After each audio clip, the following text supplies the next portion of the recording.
In this video, I'm going to tell you 5 things you need to do to stop your bees dying in winter. Number 1, don't use late season matings. If you're relying on your only colony of bees to produce a late season queen, to go out to get mated, the weather might be okay, but the drone quality and the number of drones late on in the season isn't anywhere near as good. For where I am in North Wales, I cut that off in August now. 1st of August, I say the bees can no longer produce any decent quality queens. Now that's not to say that they won't produce a good quality queen there, but when you're doing it in terms of large numbers, you do see that the proportion of good queens coming out definitely reduces the further you go into the season.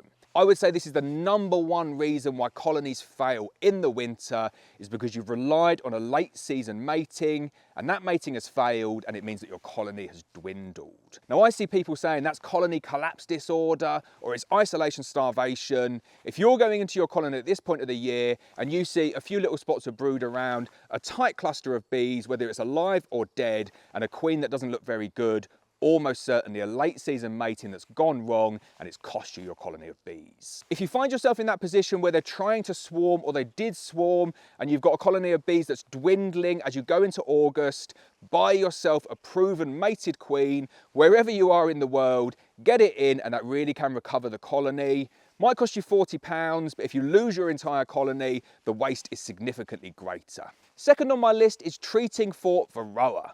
Now this is the biggest single change that I made in my beekeeping, and that is bringing forward my Varroa treatment schedule to align with what the bees want. Not with my own personal needs in terms of maximising the honey crop, and I brought that forward again to around the middle of August is my cut-off in North Wales. Now I've sacrificed quite a lot of honey by doing this. Definitely in the first couple of years, because it meant that after the 15th of August, I can no longer take honey off those colonies if I'm using a treatment that doesn't allow it. So I use Apivar. As soon as the Apivar strips go on, that's it. No more honey can come off for that entire year, and I leave the bees to it. It's counterintuitive, and you think, well, you're putting your strips in early, so that's going to minimise your honey crop. And it's exactly the reverse that actually takes place. Not in that year, but in the following year. I'm going to do a separate video on this one because there's quite a bit more detail in there.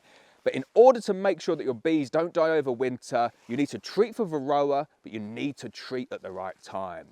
I see it all over the place, people saying, well, my bees died over winter, and you say, well, when did you treat for Varroa? And they say, back end of September, early October, because I get my honey crop, I get the bramble, I get a little bit of ivy, and I've taken all my honey off, and then I do my Varroa treatments. Far, far too late. If you consistently do that, you'll end up with more colonies dying over winter. And the best thing about this bit of advice as well is what you lose in the late season honey crop, you gain it back the following spring. The colonies are booming, you'll see them bubbling out over the tops of the boxes. That is as a result of you taking action and making sure that the 1st and 2nd round of winter bees that the bees produce going into winter is as healthy as they can possibly be, and they're not impacted by the viruses that Varroa carry with them. You're never going to get rid of Varroa totally, but make sure that you take action early on in the season, and you'll thank me once you get into spring. Oh, well, I didn't get stung there. That was just a bee checking me out, and then I poked myself in the eye. So what I was saying is you will thank me when you get to spring, unlike these bees over here that are a little bit annoyed that I'm doing videos in their apiary. Number 3 on my list is make sure your bees are well fed going into winter, but do not overfeed them. Again, I see this a lot. People putting 40, 50 litres of syrup into a colony and then wondering why their bees are struggling to make it out of the winter. You need to ensure that the bees have enough food, you need to give them the feed at the right time, but you do need to make sure that you're not overfeeding them. So my regime here is, as I said, I do my Varroa treatments 15th of August, I take off all of the honey, I cram the bees down into a single brood box, and I give them 12 litres of 2-to-1 sugar syrup. I do that at the same time as I give them the Varroa treatments, and at the same time that I'm clustering them down and condensing them down into a single box. It seems a little bit manic at that point, but I find condensing down the colonies so much and giving them the Apivar strips and giving them the feed at the same time, within about a week they sort themselves out and the colonies come through really, really well. What I then do is I leave the bees to it.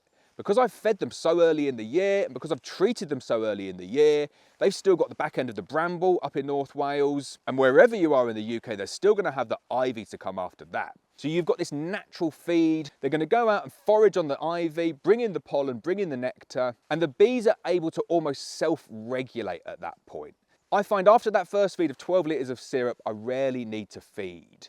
Now, if it just rains throughout the whole of August and September, I would go back and I would do another like 6 or 7 litres of 2-to-1 syrup, but I would leave it at that. I'm not going to give you a specific weight there because everything's so variable. Are you on Langstrath, National, single brood, double brood, poly, metal roofs, whatever? Too many variables there for me to give you a good weight. You need to just work out what is suitable for your bees. And then my advice to you is err on the side of caution, and then if the bees need it, use fondant as an emergency top up over the winter. Fondant is so good over the winter, but it's even better in the spring, because what it means is that the bees can feed, they've got as much carbohydrate as they want, and then when it comes to the point in the year where the nectar's coming back in, you can just remove that feed. You don't need to remove, say, a whole frame of stores, because then you have to mess around thinking, what am I going to do with a frame of stores? And your freezer quickly fills up. That's my method. Feed on the 15th of August, 12 litres of 2-to-1 sugar syrup, leave them the ivy, top up with 6 litres if you need to. I generally don't. And then around January, February, once you're hefting it, assess the weight of your beehives and add fondant if necessary. Number 4 on my list is beehive configuration. I won't go into too much detail on this, but all I will say is insulate your beehive, but make sure above the cluster is the most insulated. If you just insulate the walls and think, well, I've wrapped them all up and they're really nice and warm, and you've not insulated the top of that cluster, so where the crown board sits more than the walls, then all that's going to happen is you're just going to get condensation sitting underneath the crown board and dripping on the bees. Simple feed for me is the poly Ashforth feeder used as a crown board, loads of insulation, open mesh floor beneath, and that is how I set my colonies up for North Wales. And then my final tip for you is make sure you're regularly hefting your beehives.